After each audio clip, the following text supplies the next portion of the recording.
medieval society in the West, comparable to Hindu society, allowed people to check out of the game. It revered and encouraged hermits, monks, nuns, of various types of discipline. There's this difference, you see, for the West and India. You couldn't join the Brahmana caste, the priest caste, from some other caste. But in the European caste system, by becoming a priest or a cleric of any kind, you see, a cleric means simply a literate person, you could familiarize with any other caste once you're in that one. And so it was a wonderful way of rising in society. You could, from being a serf, go to being a priest, to being an archbishop, and consort with the nobility. It was the only way open to cross castes, you see. And because they were the literate people, it was through literacy and through universities founded by clerics that our caste system began to break. And we got the idea of choosing your own vocation and not simply following what your parents did. Now I want to make an observation here about checking out of the game. This is not encouraged in contemporary society. Because the Catholic Church and the Episcopalian Church are very powerful minorities, they can still support monasteries and even hermits. But you can't be one on your own without great difficulty. Firstly, because you're a poor consumer. See, around here we have a number of hermits. There's a guy out there building that boat, and he's essentially a non-joiner, a poor consumer, and the community, they live a lot along here, and they're not working class people. They are people who dropped out of college because they saw it was stupid. And they're that sort of people. We would call them perhaps beatniks. But you see, the city doesn't like it because they aren't owning the right sort of cars, and therefore the local car salesman isn't doing business through them. They don't have lawns, and so nobody can sell them lawnmowers. They hardly use dishwashers, appliances of that kind. They don't need them. And also they wear blue jeans and things like that, and so the local dress shops feel a bit put out having these people around. And they live very simply. Well, you mustn't do that. You've got to live in a complicated way. You've got to have the kind of car, that identifies you as a person of substance and status and all that.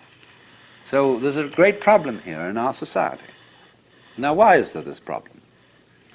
There's always a very inconsiderable minority of these non-joiners or people who check out of the game. But you will find that insecure societies are the most intolerant of those who are non-joiners. They are so unsure of the validity of their game rules that they say everyone must play. Now that's a double bind. You can't say to a person, you must play, because what you're saying is you are required to do something which will be acceptable only if you do it voluntarily. You see?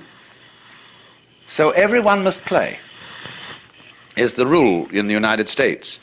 And it's the rule in almost all Republican governments. I mean Republican in the sense of democratic. Because they're very uneasy. Because everybody's responsible. You mean you may try not to be and avoid it and say, oh, let the senators take care of it or the president. But theoretically, everyone's responsible. Now that's terrifying. See, it's all right when you know what's right. There is an aristocracy, there is the clergy, and they know what should be done, and they're used to ruling, you see. But now it's in your hands. You say, well, what are we going to do? Well, I think this way, and you think that way, and he thinks the other way. And so we're all unsettled. And therefore, we become more and more conformist. Individualism, rugged individualism, always leads to conformism, because people get scared. And so they herd together, and compounded with industrial society, mass production, etc. They all wear the same clothes, and they're sensible clothes that don't show the dirt too much. And we get duller and drabber, and with the exception of the Californian Revolution.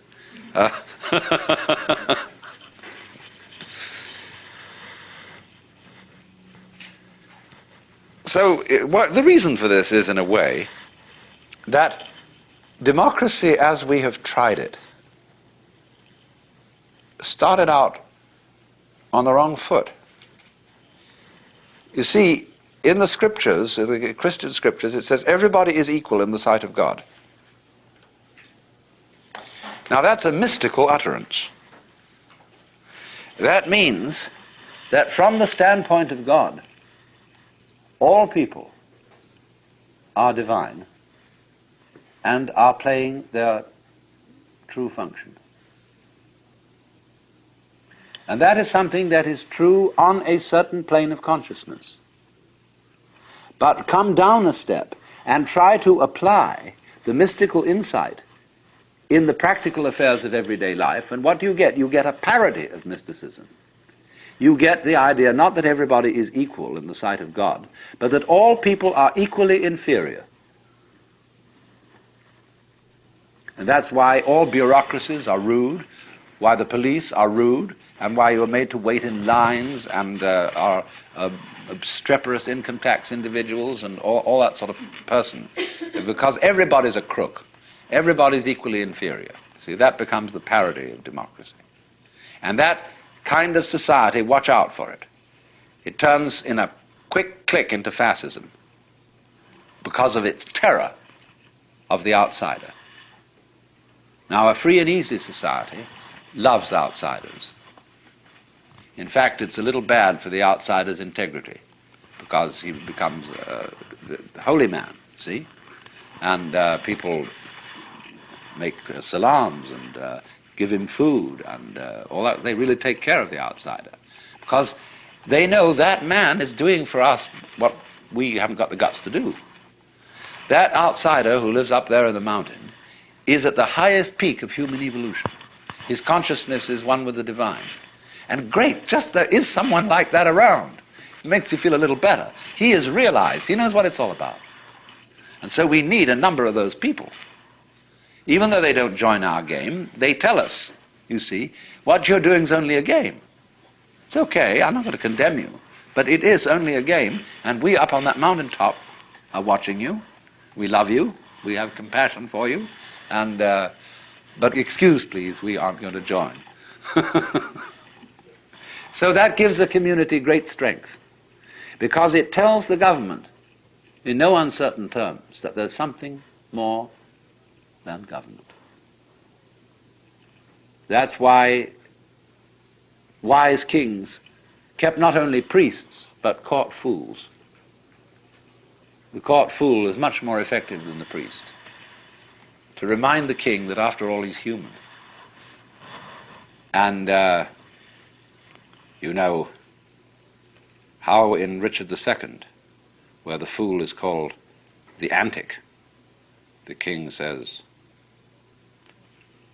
within the hollow crown that rounds the mortal temples of a king keeps death his watch. And there the antic sits, scoffing at his state and grinning at his pomp, allowing him a little time to monarchize, be feared, and kill with looks. And then at last comes death, and with a pin bores through his castle wall, and farewell, king. See, always this reminder of the priest or of the antic to the royalty, to the government. You are going to die. You are mortal. Don't give yourself airs and graces as if you were a god. as king. You are only a representative of God. And there is a force, there are domains way, way beyond yours and way, way higher.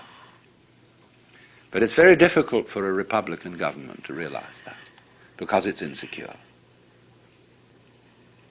And therefore, in our present world, you cannot abandon nationality without the greatest difficulty.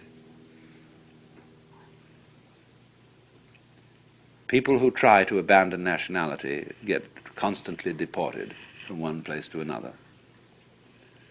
You must belong to this thing, as Thoreau put it. However far into the forests you may go, men will pursue you and compel you to belong to their desperate company of oddfellows.